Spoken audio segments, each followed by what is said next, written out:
Start किए हो गया कि बंद हुआ? स्टार्ट हो। बंद कीजिए इसको। क्यों सर? आप मुझे पढ़ाई लिखाई करने के लिए क्यों नहीं देते? तेरी गलती है कि तू एक लड़की है। अगर लड़का होती तो कोई बात होती।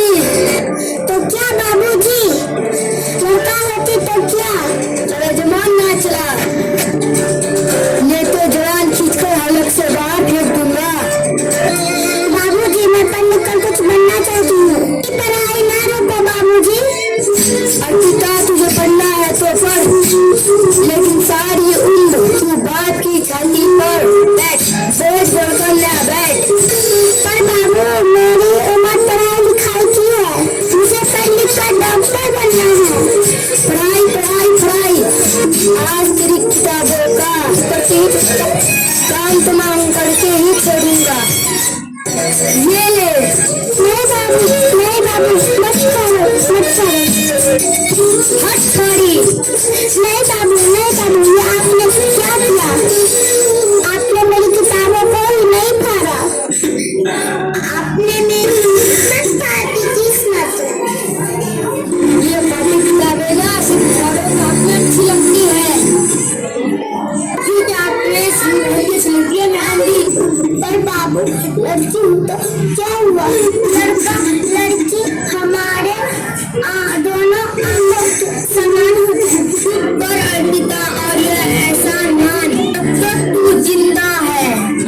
कहीं तुझे गलत बात कर मार दिया होता तो आज भी ये बकबक नहीं सुननी पड़ती। बाबू, मुझे चूल्हा जलाना अच्छा नहीं लगता है। एक थोड़ी जिंदा जल है, चूल्हा जलाना सीख ले। ही अच्छा है तेरे लिए। और हाँ, तेरा भी आएगा कल के कल। अपना जीवन है यही तुम्हारी कहानी। आंखों में है पानी, मुझे माफ कर दे बेटी। तेरे बापू के जिद के आगे मेरी एक ना चलेगी। मुझे माफ कर दे बेटी, मुझे माफ कर दे। इस प्रकार मात्र 9 वर्ष की छोटी उम्र में अर्पिता का विवाह आनंद के साथ हो जाती है। बाल प्रथा एक सामाजिक कुरीति है। इस कुरीति प्रथा का शिकार होना पड़ा अर्पिता को। 5 वर्ष बाद अर्पिता अब 14 साल की हो गई है। उसके घर में एक शिशु ने जन्म लिया है। अब आगे देखिए क्या होता है। देखिए ना, इसे क्या हो गया है? उसका माथा तो अंगार की तरह तप रहा है। इसे तो बहुत तेज बुखार है। आप बिना कुछ भी बोलते। इन्वर्टर चालू कीजिए सर। भगवान की बबूकी लगा रही। बस करो अर्पिता, ये अंधविश्वास है। अरे आप यकीन तो कीजिए, भगवान की कृपा से इसका माथा ठंडा हो रहा है और बुखार भी उतर गया है ना बाबू? देखिए, दीजिए मुझे। देखो बाबू, आंखें खोलो, तुम्हें तुम्हारी माँ बुला रही है। देखिए ना, इसे क्या हो गया है? आंखें भी नहीं खोल रहा है। आंखें खोलो बेटा। आप चुप क्यों है? आंखें खोलो बेटा, आंखें खोलो। और पिता, अब हमारा बेटा अब कभी आंखें न खोले।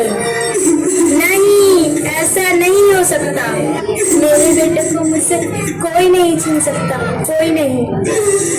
पागल मत बनो अर्पिता। राजू, राजू, बंद करो यह पागलपन। भगवान ने मेरा बच्चा छीन लिया। भगवान ने नहीं, तुम्हारी अशिक्षा और अंधविश्वास ने तुम्हारा बच्चा छीना है। अगर तुम पढ़ी लिखी होती तो आज हमारा शिशु जीवित होता। तुम अनपढ़ थी अर्पिता, अनपढ़। नहीं, अब मैं अनपढ़ नहीं रहूंगी।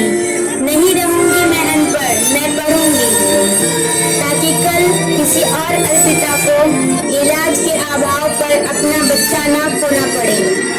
शाबाश अर्पिता, और यही तेरे अपराध के लिए प्रायश्चित है।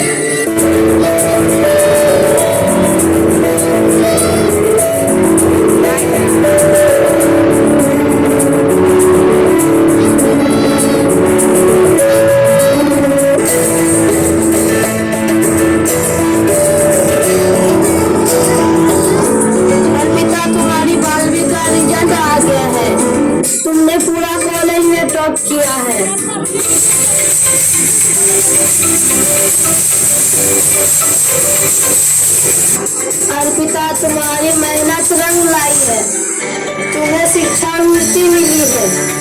ये लो तुम्हारी अमेरिका जाने की टिकट। मुझे शिक्षावृत्ति मिल गई है, मैं अमेरिका जा रही हूँ, पर ये सब मैं अकेले कैसे कर पाऊंगी? अर्पिता, तो अपने आप को इतना कमजोर क्यों समझ रही हो? फिर इतना पढ़ना निकलेगा क्या फायदा? तुम्हारी में कपाल की क्या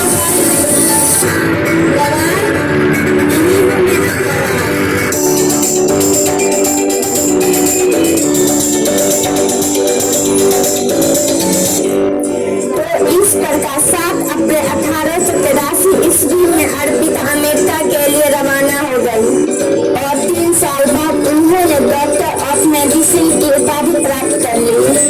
और इधर अर्पिता के पिता का तबीयत बहुत खराब है। आगे क्या होता है देखिए। लगता है अब मेरे जाने का समय आ गया है, अब मैं नहीं बचूंगा। ऐसा मत बोलो, शहर के सिटी हॉस्पिटल से डॉक्टर आया है, अमेरिका से डिग्री लेकर। एक बार चलकर वहाँ दिखा लेते हैं। हाँ सही बोले भैया, कम से कम दिल को तसल्ली तो मिल जाएगी। हाँ हाँ चलो चलो।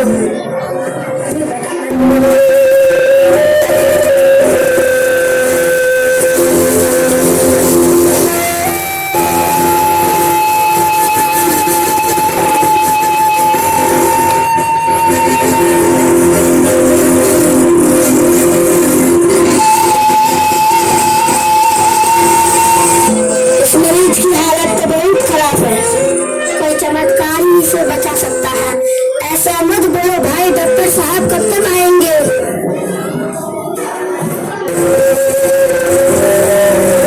वो आ गए डॉक्टर मैडम। डॉक्टर मैडम जल्दी देखिए, इस मरीज की हालत तो बहुत खराब है।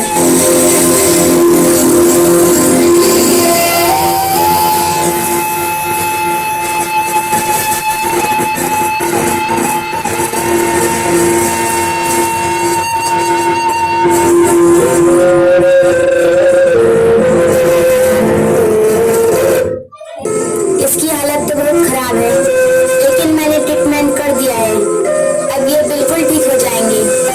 अब आप बिल्कुल ठीक है? डॉक्टर मैडम ने आपको मौत से मुझसे बचाया है, डॉक्टर साहब ने मुझे बचा लिया है, मुझे उससे मिलना है। डॉक्टर साहब नहीं, डॉक्टर मैडम बोलो, डॉक्टर मैडम। उन्होंने आपका जीवन दान दिया है। ये लो डॉक्टर मैडम आ गए, मिलना उनसे। डॉक्टर मैडम आपका बहुत बहुत धन्यवाद, आपने मेरी जान बचाई है। मैं इसके बदले एक गरीब इंसान क्या दे सकता हूँ? वचन, वचन चाहिए मुझे कि कभी ये नहीं कहोगे कि लड़कियाँ कुछ नहीं कर सकती है। वचन? ये कैसा वचन है? अरे श्यामलाल, तुमने पहचाना नहीं? तुम्हारी बेटी अर्पिता है। अर्पिता, मेरी बेटी अर्पिता। डॉक्टर? हाँ बापू, वही अर्पिता जिसके लिए आपने बचपन में आपने चूल्हा दूल्हा के अलावा कुछ नहीं सोचा था। तो मेरी बेटी, मुझे माफ कर दे, मैं तेरा गुनहगार हूँ।